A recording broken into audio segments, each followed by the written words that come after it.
Hello friends, आज की इस वीडियो में आज आप लोगों को सममित, स्वतुल्यता और संक्रामक से संबंधित कुछ आगे के टॉपिक को मैं पढ़ाने वाला हूँ। अब तक के आप लोगों को समझ में आ गया होगा कि संक्रामक क्या होता है, सम्मित क्या होता है, स्वतुल्यता क्या होता है। ये तीनों से संबंधित जब आपके एग्जाम में 4 नंबर के प्रश्न जब आएंगे ना, तो आपको बनाना कैसे है पता चल गया होगा। अभी भी कुछ प्रश्न बाकी है जो आपके वार्षिक पेपर में आने वाले हैं। तो अभी तक मैंने 4 ही 5 प्रश्न बताए हैं इस टॉपिक से। 2-3 प्रश्न अभी और है, तो उनको भी हम देखने वाले हैं। और हो सकता है यहाँ पे इस क्लास में 9वीं वाले 10वीं वाले भी आ रहे होंगे। तो मैं उन लोगों को बताना चाहूंगा कि 9वीं और 10वीं का क्लास पहले से कंप्लीट है। अगर उनको देखना है तो प्लेलिस्ट में जाकर उन सारे वीडियो को देख सकते हैं। गणित का स्पेशली क्लास होता है, तो गणित के क्लास तो आपको पूरा मिलेगा। बाकी जो है सिर्फ महत्वपूर्ण प्रश्न मिलेगा जो वार्षिक पेपर में आते हैं। तो उसी आधार पे हम आप लोगों को गणित के सारे टॉपिकों को बताते हैं। आगे बढ़ते हैं अब 12वीं की क्लास में। 12वीं के क्लास में सिर्फ आने वाले प्रश्नों की जानकारी दी जा रही है। ऐसा क्यों? ऐसा इसलिए क्योंकि छत्तीसगढ़ में एक बुक नहीं है। बुक जो है अलग अलग है। आप लोगों को पता होगा किसी स्कूल में नवबोध का चलता है, किसी स्कूल में प्रबोध प्रकाशन चलता है और किसी जगह पे तो एनसीईआरटी चलता है। तो एनसीईआरटी बुक, नवबोध प्रकाशन और प्रबोध प्रकाशन, तीनों बुक में जो टॉपिक दिया होता है वो अलग अलग तरीकों से दिया रहता है। जबकि सीजी बोर्ड ने जो बुक जारी किया है वो है एनसीईआरटी का बुक। अब मार्केट में ढूंढने जाओगे तो एनसीईआरटी का बुक मिलेगा नहीं। तो भाई इससे अच्छा है कि वो टॉपिक पढ़ा दो जो टॉपिक वार्षिक पेपर में आने वाले हैं। अब मैं इन तीनों बुकों के चक्कर में फंसूंगा तो मेरा समय वेस्ट होगा, आपका भी समय वेस्ट होगा। इससे अच्छा है कि जो भी टॉपिक आपको पढ़ाया जाए उन सारे टॉपिकों को अच्छे से देखो। जब आप अच्छे से देखोगे, समझोगे, तो गारंटी है आपका नंबर बहुत अच्छा आएगा। वार्षिक पेपर में बहुत आसानी से आप लोग अच्छे नंबर ले आओगे। तो चलो देखते हैं प्रश्नों को। तो प्रश्न जो है वो है हमारा, जांच कीजिए कि क्या आर में आर बराबर कोष्ठक के अंदर कुछ मान दिए हुए हैं। ठीक है, इसे हमें लिखना होता है तो इसे हम लिख लेंगे ए बी, फिर अनुपात में ए से बड़ा और बराबर है बी का 3 घात द्वारा परिभाषित संबंध सतुल्य, सम्मित अथवा संक्रामक है। बताना है कि ये है या नहीं। ठीक है, बहुत आसान प्रश्न है, बहुत आसान। ऐसे प्रश्नों को देख के आपको घबराना नहीं है। चलो मैं बताता हूँ हल कैसे करना है। देखो इसमें क्या दिया हुआ है, कोष्टक के अंदर मध्य कोष्टक है, इसके बाद छोटा कोष्टक ए बी इस तरह से दिया हुआ है। ठीक है, इसके बाद अनुपात में क्या है, ए से बड़ा क्या है बी का 3 घात, इस तरह से है और इस प्रकार से दिया हुआ है। ठीक है, समझ में आ रहा है? अभी तो स्टार्ट कर रहे हैं। ठीक है, ये दिया हुआ है। इसका मतलब क्या है? इसका मतलब ये है कि ये आर का मान है। मतलब हमें क्या करना है, इस टॉपिक को सिद्ध करना है। ठीक है, इसी से हमें पता चलेगा कि ये जो टॉपिक है जिसे हम सिद्ध करेंगे वो स्वतुल्य है, सम्मित है या संक्रामक है। ये हमें कौन बताएगा? ये टॉपिक बताएगा। तो चलो पहला टॉपिक सिद्ध करते हैं। पहले टॉपिक में क्या सिद्ध करना है? स्वतुल्यता सिद्ध करना है। बहुत आसान टॉपिक है स्वतुल्यता सिद्ध करना या स्वतुल्य सिद्ध करना। स्वतुल्य भी एक ही है ना, स्वतुल्यता मैं लिख लेता हूँ। ठीक है, या स्वतुल्य भी लिख सकता हूँ। तो स्वतुल्य संबंध है कि नहीं पता कर लेते हैं। देखो करना क्या है, स्वतुल्य संबंध है या नहीं, इसे पता करने का आसान तरीका क्या होता है? आसान तरीका होता है कि ये जो मान है पहले मैं लिख लेता हूँ, ए से बड़ा बी का 3 घात। ठीक है, और ये क्या होगा, ए। और मैं क्या करूंगा, ये जो बी है ना इसके जगह में मैं ए रख दूं, तो क्योंकि स्वतुल्य संबंध सिद्ध करने के लिए क्या है, दोनों वैल्यू सेम होना चाहिए। तो मैं क्या करूंगा, बी के जगह पे ए का 3 घात, जैसे बी के मान बस को मैंने बदला है, क्या कर दिया है कि बी के बराबर क्या है, मतलब ए के बराबर बी है कह रहा है, जो बी का 3 घात है वो है कह रहा है ना, तो बराबर तो हो रहा है। ठीक है, तो बराबर मैं रख के देखता हूँ कि जहां पे बी है वहां पे मैं ए रख देता हूँ, तब क्या होगा ऐसी कंडीशन है।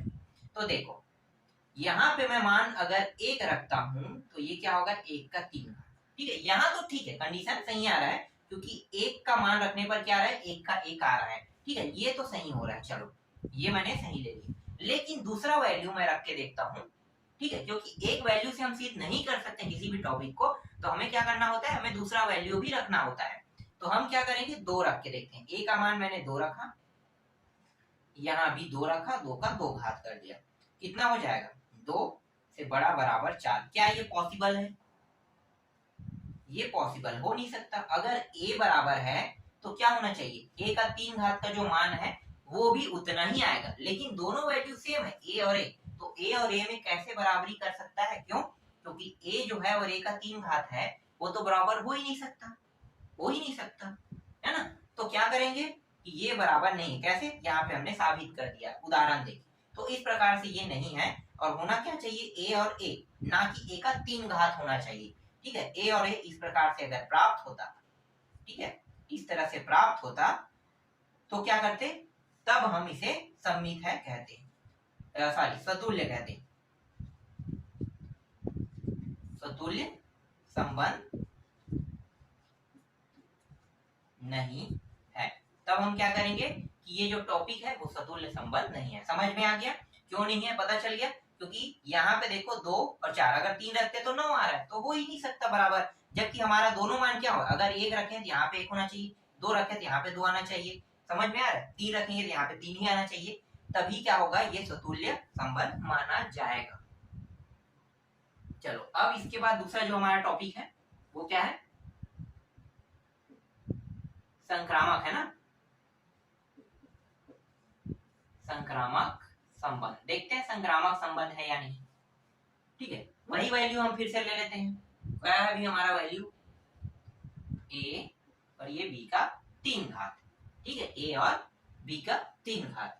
तो इसमें क्या होते हैं, इसमें जो मान है इसको रख के देख लेते हैं कि जो मान है वो आगे पीछे होता है, क्या हम इसे कर सकते हैं, देखते हैं करके, ठीक है। मैंने रख दिया a का, ये रहा b का 3 घात, ठीक है। ये पहला वैल्यू तो ठीक है, ठीक हो जाएगा, कैसे, मैं मान लेता हूँ इसका मान 1 रख लेता हूँ और इसका मान मैं रख लेता हूँ 2 रख लेता हूँ, ठीक है, ये 2 रख लिया, तो 2 का 3 घात इस तरह से, तो कितना हो जाएगा 1 और ये हो जाएगा 8, इस तरह से हो जाएगा, ठीक है। 1 8 प्राप्त हो गए।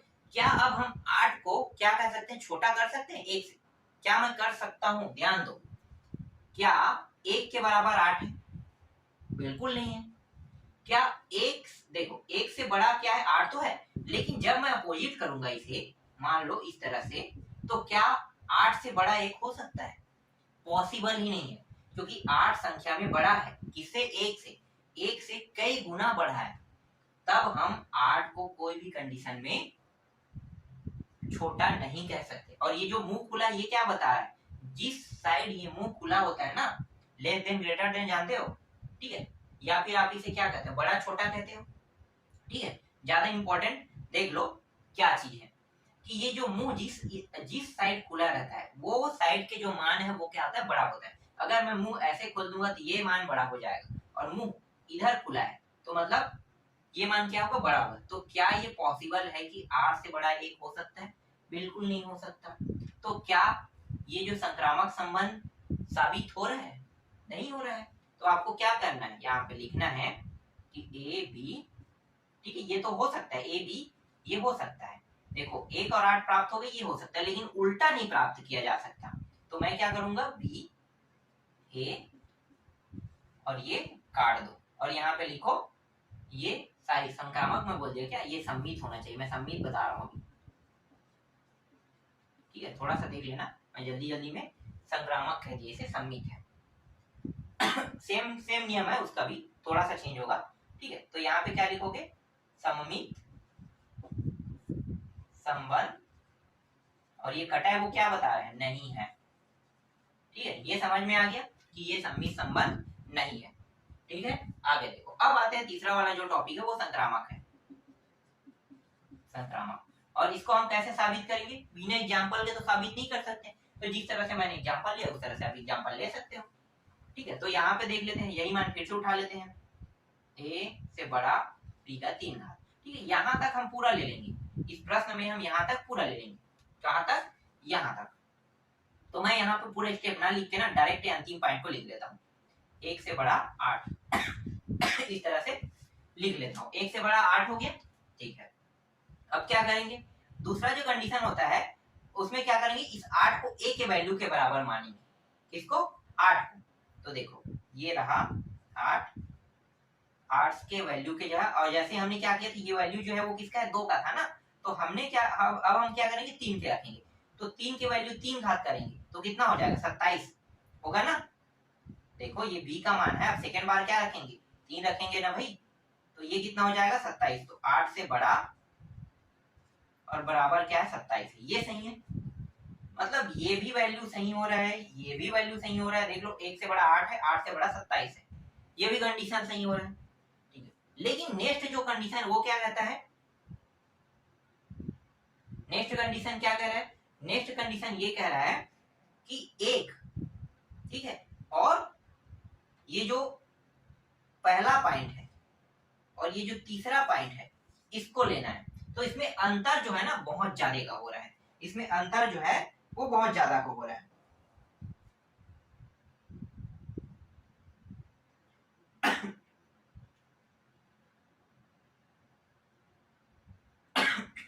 हाँ ठीक है, यहाँ पे हो गया। लेकिन यहाँ पे देखो ये बराबर का जो निशान लगा है ना, ये इसे क्या कर रहा है, गलत कर रहा है। निशान कौन सा निशान, बराबर का निशान। ठीक है, यहाँ पे ये सही तो हो रहा था, लेकिन जैसे यहाँ पे बराबर के निशान का देखेंगे, 1 के बराबर 8, 8 के बराबर 27, तो ये फैल होते जा रहा है। ठीक है, 1 के बराबर 8, 8 के बराबर 27, तो ये क्या हो जाएगा, फैल हो जाएगा। लेकिन हमारा ये जो मुंह खुला है, इस साइड से अगर देखा जाए तो ये कंडीशन सही हो रहा है। तो क्या ये कंडीशन संक्रामक संबंध है, नहीं। क्यों, क्योंकि ये बराबर का जो निशान है ये इसे गलत साबित कर रहा है। तब क्या करेंगे, यहाँ पे लिख देंगे। हमारा नियम क्या होता है, ए बी, बी सी और एक और सी होता है, इस तरह से होता है। ठीक है, तो ये तीनों के तीनों मैच नहीं खा रहा है, तो मैं यहाँ पे तीनों के बाद लिख देता हूँ ये। तो ये क्या है, ये संक्रामक संबंध नहीं है। ये भी क्लियर हो गया। ठीक है, कहीं पे डाउट है आपको, मेरे हिसाब से नहीं होना चाहिए। अगर डाउट होगा तो वीडियो दोबारा देख लेना। ठीक है, डाउट क्लियर हो जाएगा। मैं आपको लगातार बताते जा रहा हूँ कि स्वतुल्य क्या होता है, संक्रामक क्या होता है, ठीक है, सम्मित क्या होता है, इससे संबंधित ही तो पूरा क्लास चल रहा है। और एग्जाम में इससे अलग प्रश्न आएगा नहीं, आएगा तो सम्मित, संक्रामक और स्वतुल्य के बारे में आएगा। और जिस तरह से मैं आपको निकालना बता रहा हूँ, इस तरीके का आर का मान कोई मान नहीं दिया रहेगा, आपको एग्जाम्पल खुद से लेना है। लेकिन बिना समझे आप एग्जाम्पल नहीं ले सकते। तो आपको क्या करना है, आपको समझना है अच्छे से, और समझोगे तभी जब देखोगे। तो इसलिए मैं बार बार कहता हूँ कि आपको कम से कम वीडियो को अच्छे से देखना है, पूरा देखो, अच्छे से समझो, और जब समझ में आ जाए तब उन प्रश्नों को, और भी रिलेटेड प्रश्न होगा तो उनको प्रैक्टिस कर सकते हो। ठीक है, चलो इसे मिटा देते हैं।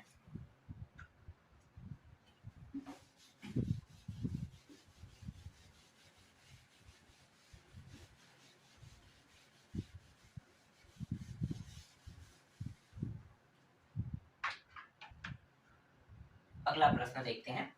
और जो प्रश्न मैं बता रहा हूँ उसमें जो एग्जाम्पल ले रहा हूँ वो आपको बुक में एग्जाम्पल नहीं मिलेगा, किसी भी बुक से मैं नहीं ले रहा हूँ। जब मैं समझता हूँ उसके बाद वो पूरे जो टॉपिक होते हैं वो मेरे अपने खुद के होते हैं। ठीक है, जो लिया जाता है, जो बताया जाता है, वो मेरे खुद के अपने होते हैं, तो वो बुक में आपको नहीं मिलेगा।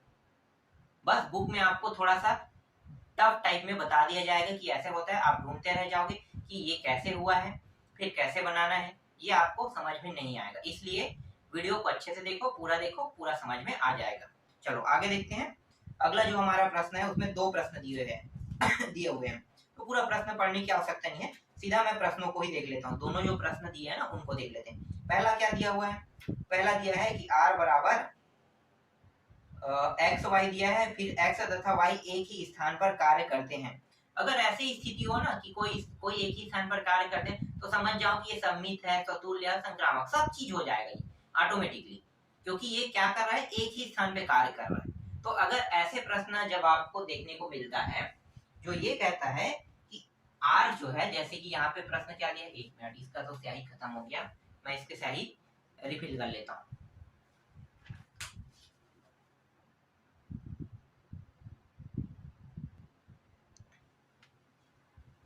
हाँ चलो देखो,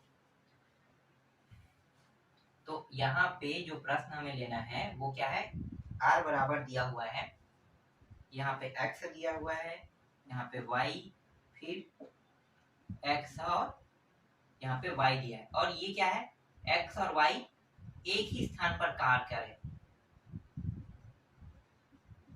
स्थान पर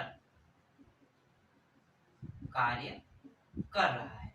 ठीक है, तब क्या होगा, तीनों कंडीशन हो जाएगा। कैसे, देखो सतुल्यांश सिद्ध करके दिखाते हैं। ठीक है, स्वतुल्य सिद्ध करते हैं पहले। तो स्वतुल्य है कि नहीं पता चल जाएगा। तो मैं क्या करूंगा, इस एक्स वाई को लिखूंगा। तो यहाँ पे मैं लिख लेता हूँ एक्स वाई, और क्या लिखूंगा, ये पूरा एक ही स्थान पर कार्य कर रहा है। ठीक है, ये मैंने लाइन खींच दिया, और लाइन खींचने के बाद यहाँ पे मैंने क्या कर दिया, इसका मतलब ये है कि जो ऊपर में लिखा है ये लाइन यहाँ पे वापस आ गया कि एक्स वाई एक ही स्थान पर कार्य कर रहे हैं। इसका मतलब क्या है, इसका मतलब ये है कि हम एक्स, ये जो एक्स दिया है ना, और यहाँ पे वाई दिया है, तो हम वाई के जगह पे हम क्या रख सकते हैं, एक्स रख सकते हैं, या फिर ये जो एक्स है इसके जगह पे वाई रख सकते हैं। दोनों कंडीशनों में एक ही होगा, क्योंकि अगर कोई किसी के स्थान पे काम कर रहा है, मान लो मैं कहीं गया हूँ, ठीक है, और मैं काम करने गया हूँ, तो काम करने गया हूँ तो मैं किसी दूसरे की जगह पे जा रहा हूँ, तो मुझे रोजी कितना मिलेगा, जिस व्यक्ति को मान लो 200 रुपए रोजी मिल रहा है, तो मुझे भी 200 रुपए रोजी मिलेगा। तो इस प्रकार से ये समझ सकते हो कि किसी दूसरे के स्थान पे कार्य कर रहा है तो सेम सेम वैल्यू होगा उसका, है ना। तो ये भी क्या है, सेम सेम वैल्यू है। तो x के स्थान पर y काम कर रहा है, y के स्थान पर x काम कर रहा है, ये आप कह सकते हैं। तो दोनों की वैल्यू देखो सेम सेम हो गया। और इसमें नियम क्या कहते हैं, नियम कहता है कि a तभी समतुल्य होगा जब दोनों क्या होंगे, समान होंगे। तो यहाँ पे तो x और x दोनों समान हो गए ना, तो ये क्या है, ये स्वतुल्य संबंध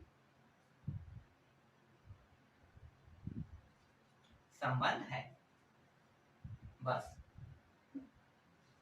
संबंध है, इतना ही बस आपको क्या करना है, बताना है और थोड़ा सा इस तरह से आपको लिख देना है, और कुछ नहीं करना, इससे ज्यादा इसमें करने की आवश्यकता नहीं है। दूसरा क्या है, दूसरा है सम्मित।